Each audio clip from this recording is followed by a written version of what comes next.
ఓం మహాగణాధిపతయే నమః. ఓం గురుభ్యో నమః. ఓం శ్రీమాత్రే నమః.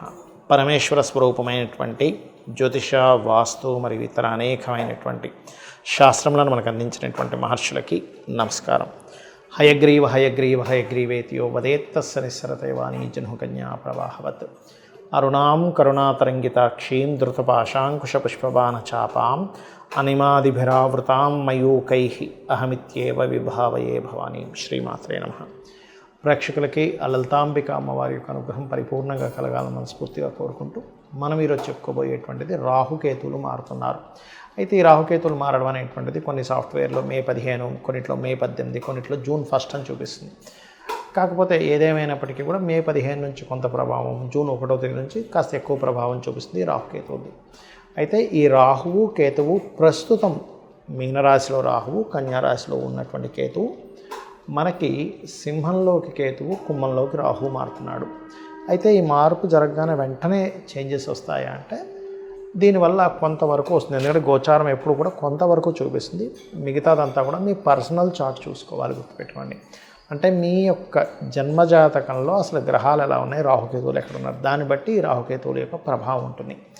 అయితే ఈ రాహుకేతువుల యొక్క ప్రభావం మీ జన్మజాతకం మీద ఎలా చూపిస్తుంది, దేశ గోచారాల మీద ఎటువంటి ప్రభావం చూపిస్తుంది అనేటువంటి విషయాలు చెప్తుంది నేనైనప్పటికీ కూడా చెప్పేస్తుంది సాక్షాత్ లలిత అమ్మవారిగా భావిస్తూ ఒక్కొక్క లగ్నరీత్యా, లగ్నం తెలిసిన వాళ్ళ లగ్నం నుంచి చూసుకుంటూ లేదన్నట్లయితే రాశిరీత్యా ఎటువంటి ఫలితాలు వస్తాయనేటువంటి విషయాలు ఇప్పుడు మనం తెలుసుకుందాం. మకర లగ్నము, మకర రాశి. మకరం వారి కనుక చూసుకున్నట్లయితే ప్రధానంగా ఇక్కడ రాశినాథుడు ఎవరైతే ఉన్నారో, రాశి నుంచి 3లో రాహువు, భాగ్యంలో కేతు ఉన్నాడు ప్రస్తుతం. ఆ కేతు అష్టమంలోకి, రాహువు 2లోకి రాబోతున్నాడు. అష్టమంలో కేతువు రావడం వల్ల ఏమిటంటే కొన్ని యాన్స్టస్ ప్రాపర్టీస్, ఏదైతే పూర్వీకుల ఆస్తులు ఉంటాయో పూర్వీకుల ఆస్తులకి సంబంధించినటువంటి విషయంలో పర్టికులర్గా కొంత స్ట్రెస్ అనేటువంటిది పెరుగుతూ ఉంటుంది. కాబట్టి పూర్వీకుల ఆస్తులకు సంబంధించిన విషయంలో, పంచుకునే విషయంలో, ముఖ్యంగా తండ్రి మూలంగా లేదా తండ్రి యొక్క అమాయకత్వం మూలంగా, తండ్రి యొక్క అతి మంచితనం మూలంగా పూర్వీకుల ఆస్తులకు సంబంధించిన విషయంలో కొంత స్ట్రెస్ అనేటువంటిది ఏర్పడేటువంటిది ఉంది. కాబట్టి కొంచెం ఆ యొక్క విషయాల్లో కొంత జాగ్రత్తగా ఉండండి. మెడికల్ పరంగా చేసేటువంటి రీసెర్చెస్ బాగా కలిసి రావడం జరుగుతుంటుంది, అందులో ఎటువంటి సందేహం లేదు. మరియు ఇక్కడ 3లో ఉండేటువంటి రాహు 2లోకి వస్తున్నందుకు, 3లో రాహు ఉన్నంతకాలం కొంత ధైర్యంగా ఏదైనా ఒక స్టెప్ తీసుకుంటూ ఉంటారు. ఎప్పుడైతే 2వ స్థానంలోకి వస్తూ ఉంటాడో ఆన్లైన్ త్రూగా చేసేటువంటి జాబ్స్ ఏవైతే ఉంటాయో, ఆన్లైన్ త్రూగా చేసేటువంటి వ్యాపారాలు ఏవైతే ఉంటాయో వాటి ద్వారా ధనప్రాప్తి అనేటువంటిది పెరగనుంది.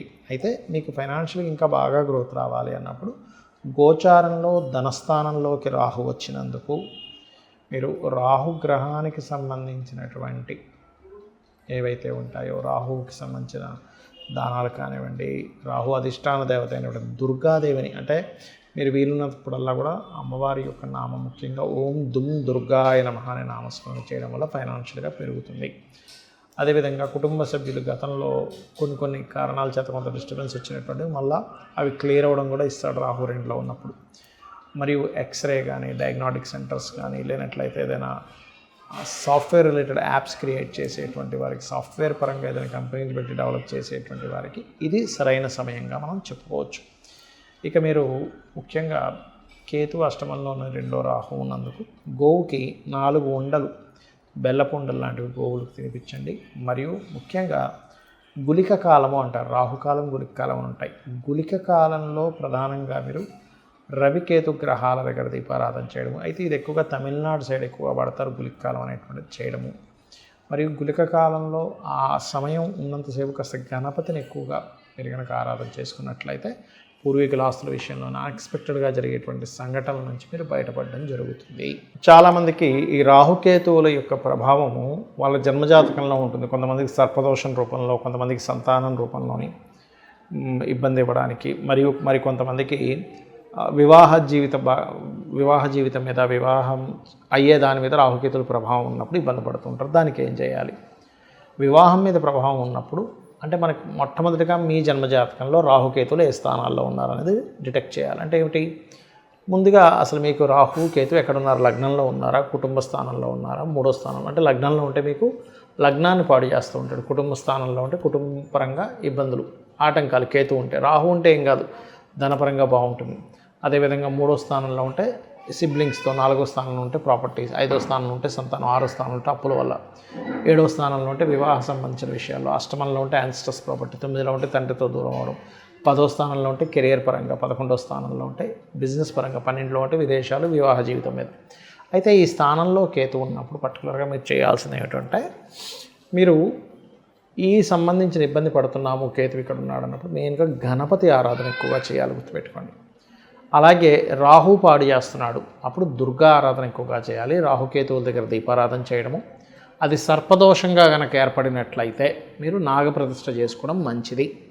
ఇక రెండో విషయం ఏంటంటే, ఇక్కడ మీకు ఈ రాహుకేతువుల యొక్క ప్రభావం పూర్తిగా ఎక్కడా కూడా ఉండకుండా తగ్గాలంటే ఒకటి సర్పదోషము, రెండవది రాహుకేతువుల దగ్గర దీపారాధనతో పాటు కాళహస్తికి వెళ్ళి అక్కడ రాహుకేతువు పూజతో పాటు అందరూ కేవలం రాహుకేతువుల గురించి ఆలోచిస్తారు, కానీ అక్కడ పరమేశ్వరుడి యొక్క అనుగ్రహంతో మనకి ఇబ్బందులు తగ్గుతాయనే విషయాన్ని గుర్తుపెట్టుకోవాలి.